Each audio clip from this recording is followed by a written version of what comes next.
What if the future president of the United States was shot down over a remote Pacific island during the Second World War, and was the only one in his squadron to escape being eaten by his captors? This is the horrifying and most hidden story of Chichijima.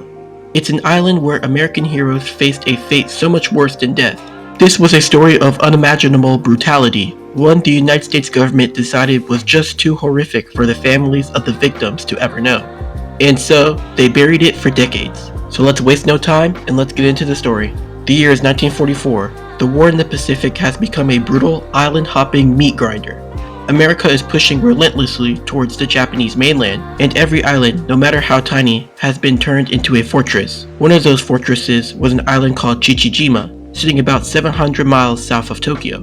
Chichijima was a small but vital link in Japan's war machine. It was home to a massive garrison of around 25,000 soldiers, a seaplane base, and most importantly, a set of powerful radio towers that acted as a nerve center for all Japanese communication in the Pacific. Those towers had to go. For months, the US Navy had been trying to neutralize Chichijima. Carriers surrounded the island, launching wave after wave of what they called flyboys, young pilots and their crew who had to fly into a storm of anti-aircraft fire.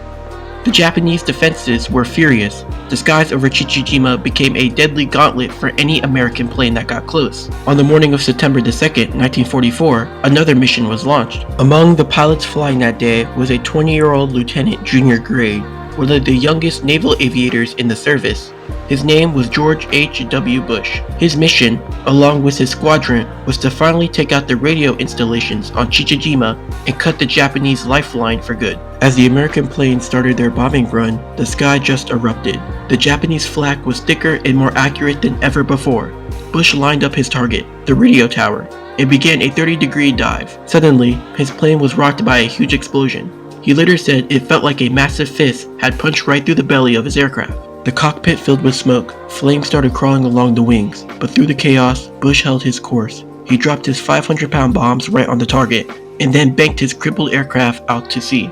He got on the radio and told his two crewmen, radioman John Deanley and gunner William White, to bail out. We'll never know if they heard him, or if they were already gone from the initial blast. All we know is that only one other parachute was seen, and it never opened. With the plane dropping fast, Bush bailed out, smacking his head on the tail and ripping his parachute on the way down. He plunged into the Pacific, miles from hostile shores, and somehow managed to inflate his small life raft. He was alone, adrift, but he was alive. For 4 agonizing hours, he paddled with his hands against the current, desperately trying to get further from the island as the Japanese boats were sent out to capture him. Above him, his fellow pilots circled, firing on the enemy boats to keep them away. Then, a shape emerged from the water. It wasn't an enemy ship.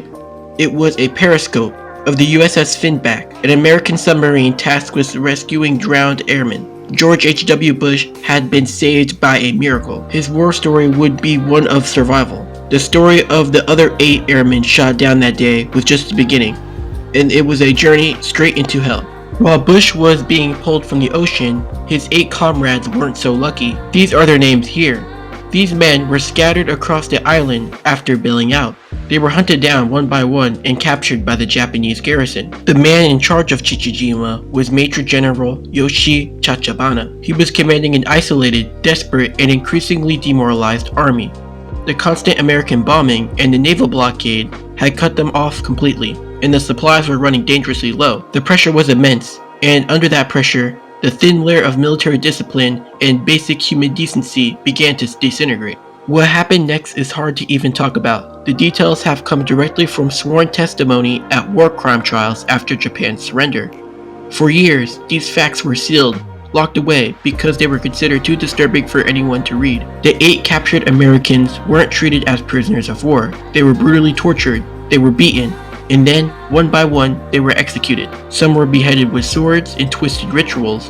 Others were stabbed to death with sharpened bamboo spears. But the nightmare didn't end when they died. Tachibana and his officers committed an act of unspeakable depravity. On several occasions after the executions, the bodies of the 4 American airmen were butchered by medical orders. Their livers and other body parts were removed and then cooked as meals for Japanese officers. This wasn't because they were starving.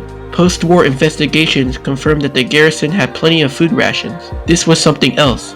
The logic, if you could even call it that, was depraved. Vice Admiral Morni Kunizo believed that eating human liver had medical benefits, while General Tachibana reportedly insisted his men eat human flesh to give them a fighting spirit. They held dinner parties serving the remains of American pilots to their guests, a final, horrific desecration of men who had died serving their country. The story of Chichijima is one of the darkest, most hidden chapters in the entire Pacific War, and it came so close to being lost to history forever. There are so many of these stories out there, filled with incredible courage and unimaginable horror. If you think these deep dives into untold stories of our past are as important as I do, think about subscribing to the channel and hitting that notification bell.